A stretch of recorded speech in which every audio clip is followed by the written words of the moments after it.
आप आ जाए ऊपर। आदरणीय पहाड़ी महादेव के मान जी देते जाइए, बस चुनरी देते रहिए, उधर से चुनरी देते जाइए। हाँ देते जाइए उधर। आदरणीय राजेश शुक्ला जी, जिलाध्यक्ष भारतीय जनता पार्टी।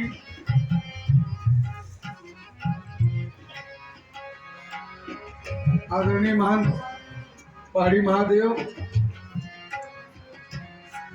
आदरणीय बाबा तिवारी जी, आदरणीय पूर्व ब्लॉक प्रमुख मुन्ना शुक्ला जी, भाई विजय द्विवेदी, उच्च न्यायालय के मुख्य स्थायी अधिवक्ता शीतला प्रसाद जी और सभी लोग हैं। अभी बारी बारी क्रम में, अगले क्रम में कर लेंगे सब लोग। आदरणीय विजय शंकर शुक्ल जी हैं, आदरणीय जयशंकर जी पूर्व एडीएम हैं, सभी लोग। पवन जी हैं, पवन पांडे जी आप आ जाए।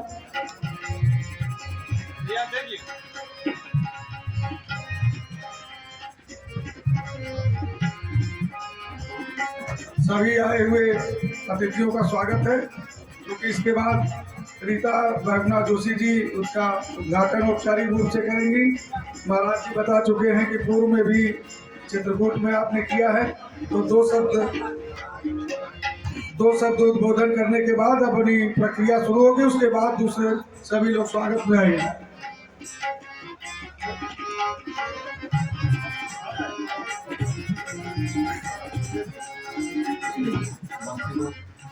जगत गुरु पूरे विश्व में अपने ज्ञान का और भारत की संस्कृति, भारत की आध्यात्म, भारत की दर्शन को जन जन तक पहुंचाने वाले बहुत ही लोकप्रिय कथावाचक हमारे श्रद्धेय माधवाचार्य जी के, रामानुजाचार्य जी के पीठासीन जो बैठे, मैं महाराज राघवाचार्य जी का संगम नगरी में हार्दिक स्वागत अभिनंदन करती हूँ। महाराज जी, हमारा सौभाग्य है कि मैं विशेषकर दूसरी बार आपका आशीर्वाद प्राप्त कर रही हूँ।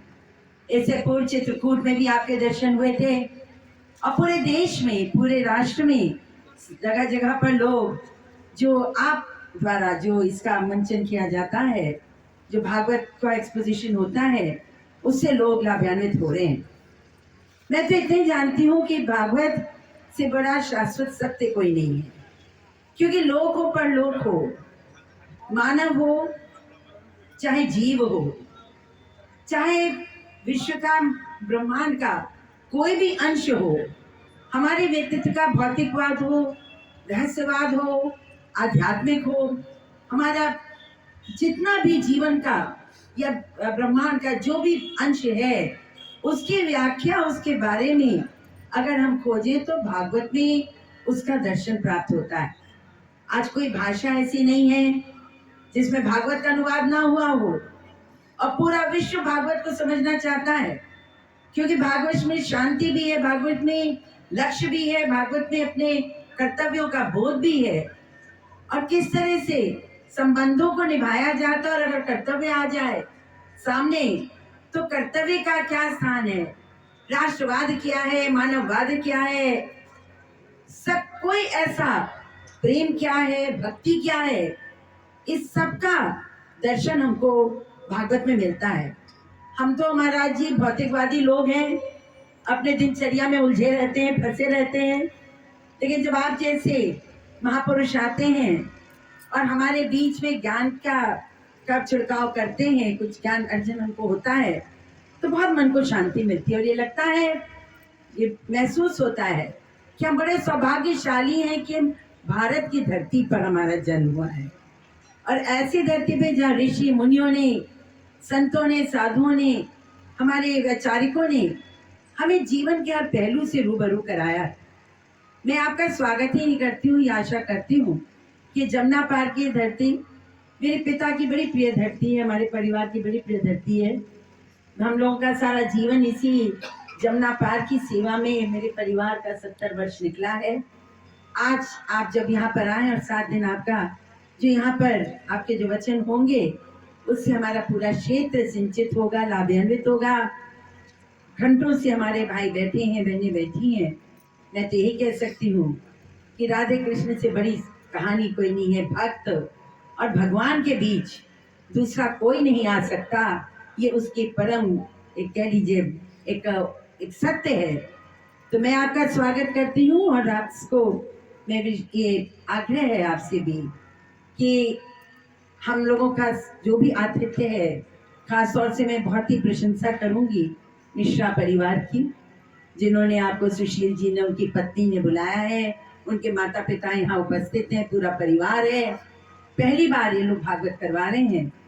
निश्चित रूप से अभी हर वर्ष होगा और हम लोगों की इच्छा होगी कि आप यही नहीं पूरे देश में अपने शब्दों से, अपनी वाणी से हमें सिंचित करते रहें। मैं आपको प्रणाम करती हूँ और आपका परम हार्दिक स्वागत करती हूँ, क्योंकि हम लोग संगम के तट वाले हैं। हमारे मुख्यमंत्री और प्रधानमंत्री ने जिस तरह से इस बार महाकुंभ का आयोजन किया, उसने एक इतिहास रच दिया है और पूरे विश्व का आकर्षण हुआ है। और हर 5-6 वर्षों पे, 12 वर्ष पर यहाँ पर धर्म की नगरी में, धर्म की धरती पर, भारद्वाज मुनि की धरती पर हम देखते हैं कि कैसे संसद लगती है हिंदू धर्म की, सनातन धर्म की। और वो संसद से जो आवाज उठती है वही हमारा मार्गदर्शन भी करती है। आप सबको, जितने यहाँ पर उपस्थित हुए भक्तगण, उनको नमस्ते। और महाराज आप सबकी ओर से मैं जगत गुरु महाराज जी का हार्दिक स्वागत, अभिनंदन करती हूँ और प्रतीक्षा में हूँ कि कब आपकी वाणी खुले और हम लोग उससे लाभ प्राप्त करना शुरू करें। धन्यवाद। जय हिंद। अब हम लोग राधे राधे राधे तो हमने सुना कि वही बोला जाता है, तो राधा कृष्ण का नारा लाएंगे। राधा कृष्ण की, राधा कृष्ण की जय। भागवत।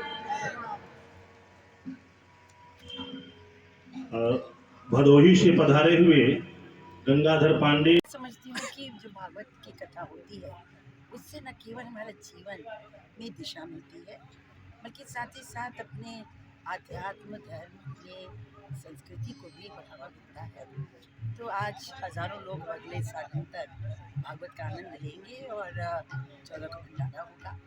बधाई देते सुशील जी को, उनकी पत्नी को, उनके परिवार को कि उन्होंने इस आयोजन किया, हम सबको उसका हिस्सा बनाया। बहुत बहुत